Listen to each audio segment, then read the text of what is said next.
Now, a number of you may remember a certain YouTuber that went by the name of Anarchyball. I made a couple of videos on him in the past, particularly on the nature of the anarcho-capitalist society. He holds some interesting views, naive to say the least, although he doesn't go by the name Anarchyball anymore. Oh no. He goes by the name Mr. Dapperton. Yeah, that's really weird. It is, isn't it? Is that just me? You remember that extremely cringy intro he used to have, right?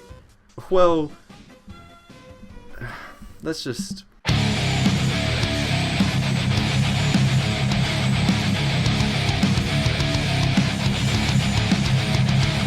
It's like he woke up one morning and he realised, you know what?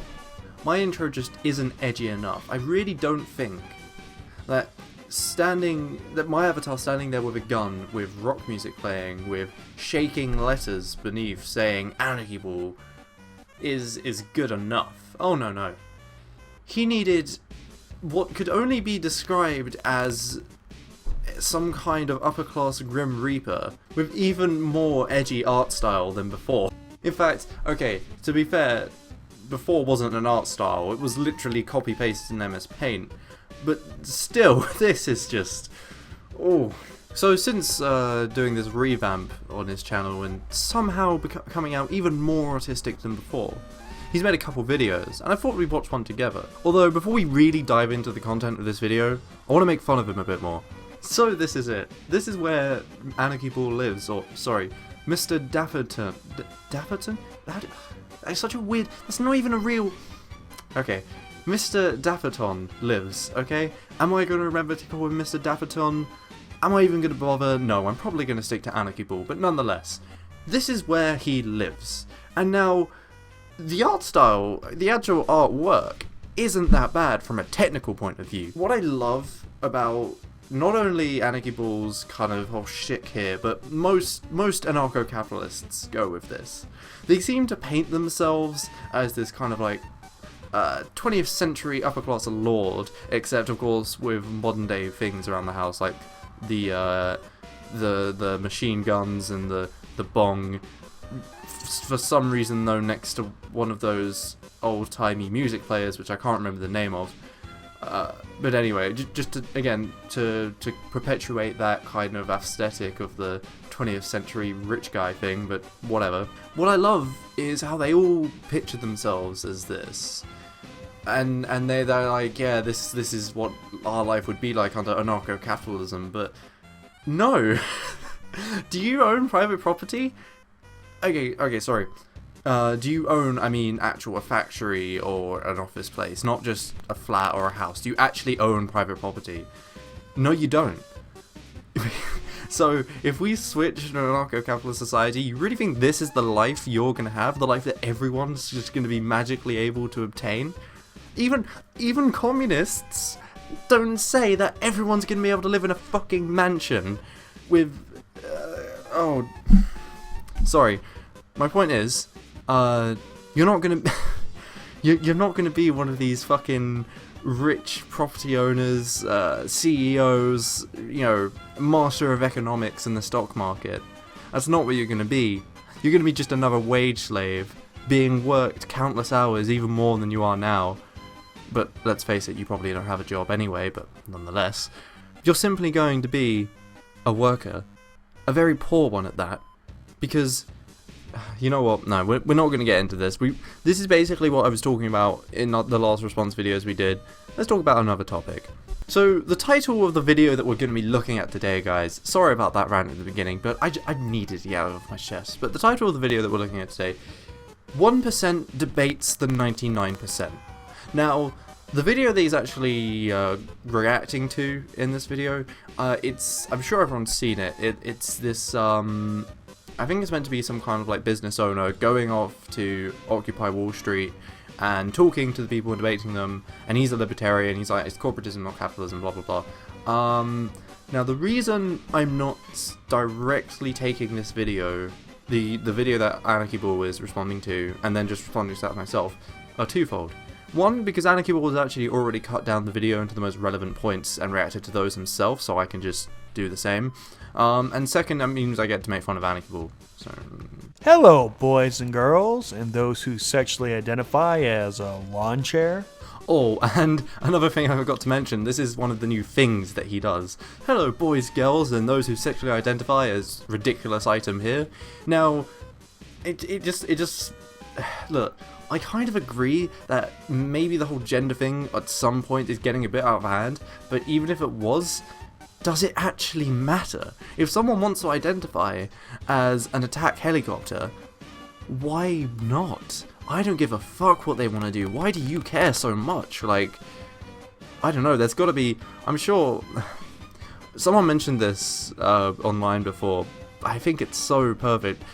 If Freud were alive today, he would have a field day with not only Pole, but the whole alt-right in general. It's just, I know anarcho-capitalists are not technically alt-right, but just because I'm lazy, I do like to group them into that whole thing, because they are right-wing and they are like mainly online, so in my mind they're the only important parts.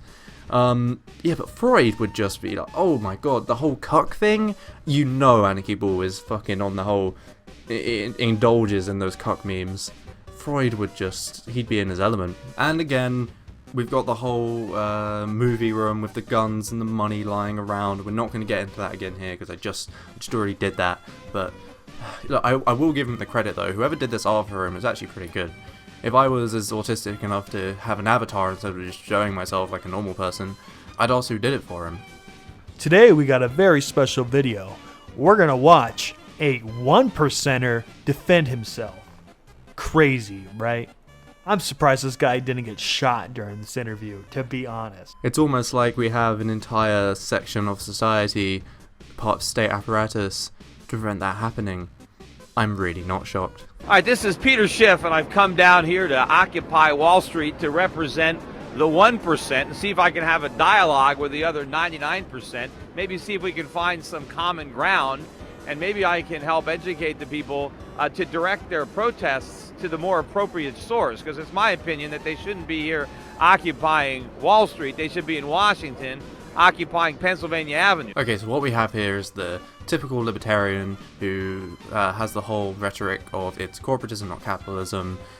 These are the real problems in life. I do have to give him credit that at least he's trying to have a conversation with people, so go him. But nonetheless, you'll see that some of the arguments he makes are just, Not down here protesting capitalism. Capitalism is the only solution that they have to their problems. It's not capitalism that has failed them. It's socialism. It's corporatism. It's crony capitalism. It's fascism. I do love how he just lumped together crony capitalism, fascism, and socialism all into the same thing. Because that really is all the rest of the political ideologies are to these people. It's either pure free market capitalism, or it may as well be fascism. That is the black and white thing we got going on here. Capitalism is the solution if we can only fully embrace it. Yeah, that's right. We haven't been embracing capitalism enough.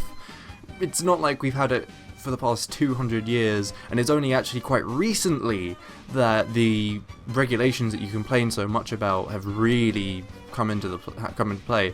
All right, I'll let you make your case. So you're going to actually notice that the actual contributions from Anarchyball in this video are extremely slim. Literally, every now and then he just goes, I agree. Oh, this is too right, or something to that effect. He's essentially just taken the first 12 minutes of this video, put it on his channel, and then just put his shitty intro and drawings over it. I wanted to say animations, but they're not animations. and got 3,000 views from it. I have this thing that, imagine, compassionate capitalism. This is something that really annoys me about America. I get it's America, so this is kind of unavoidable, but they are so determined not to just take that leap to just say that all capitalism is wrong. Even the ones that identify them as like the Bernie socialists, they still say some capitalism is good.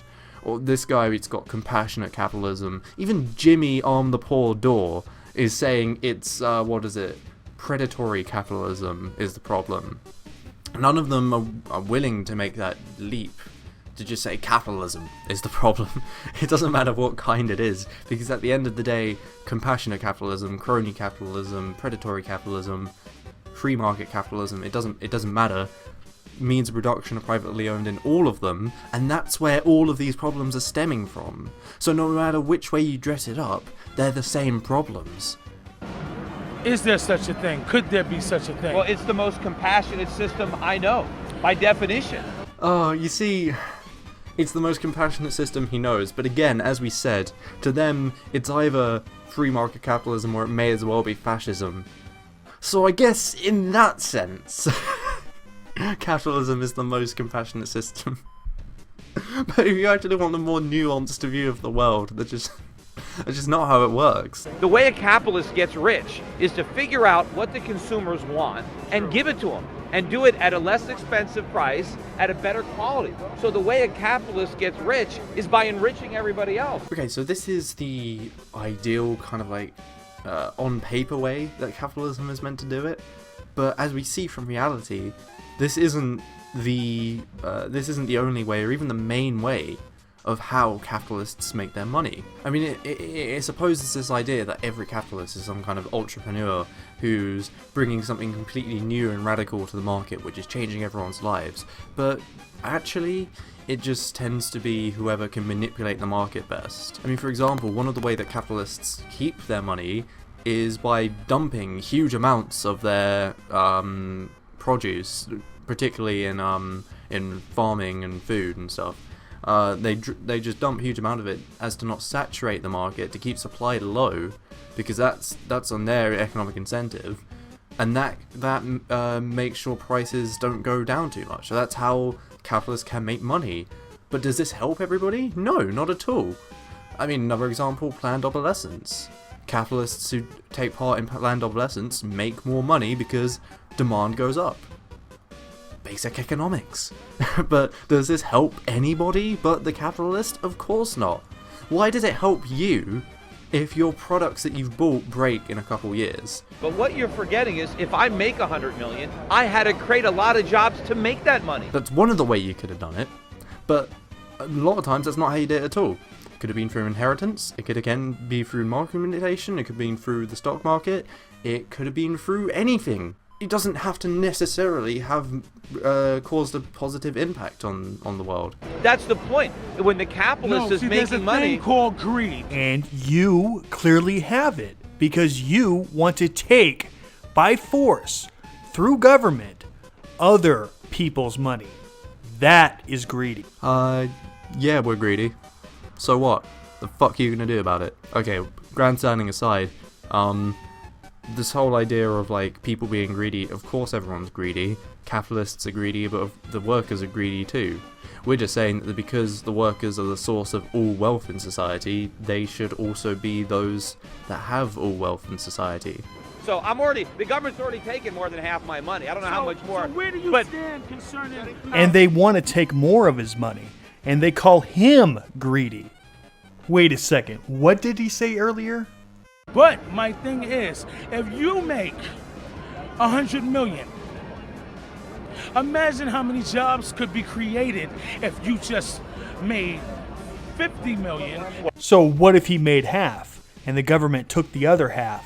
You mean what already happens to 1%ers? So this perfect socialist paradise that you think should exist already exists, and it fails. It doesn't create jobs, it makes things worse. Why is that? Maybe you should open up your mind and listen to what this guy has to say. Well, okay, let's actually look at this line of thought properly for a second here. So he says, what if you made half, and that money could be used to make more jobs for people, and redistribute the wealth a little. He's already being taxed about 50%, fair enough. But nonetheless, you could still say, what if you made another half less? Just think of how many more jobs we could create. And then Anarchyball is saying, well, we still have unemployment, so therefore the half that was taken away from him isn't actually going towards removing unemployment. But actually, can you say that? Because how do you know that the money being taxed from him and other people doesn't actually combat unemployment? How do you know that without this tax money, unemployment wouldn't even be higher? We don't know. So that argument you can't really make. This whole thing of ANCAPs and even liberals saying, yeah, we need to get unemployment down as much as possible. Well, you're never going to. Because it's always going to be in the economic interest of the government and the corporations to keep people unemployed. And I've explained this in previous videos before, but in very short, if people are unemployed, well then they're competing for jobs for lower wages. No matter what's happening with capitalism, there will always be unemployment because it's in the economic interest of the business owners and the government, because guess what? Those in the government tend to be the millionaires and buddies with the business owners. All the bailouts on Wall Street, I was with you. I was against the bailouts even before they were proposed. I knew these banks were going to fail. I wanted them to fail. I didn't want the government to bail them out. That's not capitalism. Capitalism would have let the banks fail. A lot of people on Wall Street would have lost their jobs if we had capitalism. You see, I never really got this argument either about the whole thing, the banks should have been left to fail, or under true capitalism the banks would have been left to fail. Under true capitalism, the ruling class would of themselves come together and prevented the collapse of their economic system, because that's what literally was happening. If those banks had fallen, everyone would have lost all of their money, even more so than they already had. So what the ruling class did, through the state, is prevent that from happening with subsidies and bailouts. That's what happened. If you just removed the state, the bourgeois would come together and do the exact same thing, they just wouldn't call it a state. There seems to be a trend among anarchists, doesn't there? But why are there lobbyists? Why are lobbyists successful? Because government has power and influence. The problem is the government. If the government couldn't dole out special favors and subsidies, there would be no lobbyists. Holy shit. This guy's literally saying that the reason lobbying is allowed to happen is because the government has power. So we should just give all power to the corporations. And then that will prevent the problem of corporations having too much power with the government. Just make the corporations the government. Yes, exactly. You have given the government control of your rights. Now they could sell your rights away to the corporations in exchange for money. Yeah, you're exactly right. But your alternative is literally cutting out the middleman and giving your rights directly to the corporations. How do you not see this? No, then we'd have freedom. Then we'd be a wealthy country like we used to be before the government came in and screwed it all up. That is so true. Look at the United States when it first started off. Everybody was wealthy as fuck before the government's involvement. Okay, so when I first watched this, I'm not even joking, I laughed straight for about 5 minutes. Now, if anyone's... I would expect most people to see this straight away, but if anyone's not, let's look at what happened at the start of America. Why America got rich. It was because of the slave trade. America grew its wealth and its power initially on the slave trade, which is why they were able to become such a prominent power in the world. So he's literally saying, we made so much money and we were all so wealthy and look how great everything was when we had slaves and we could sell them for a shit ton across the world.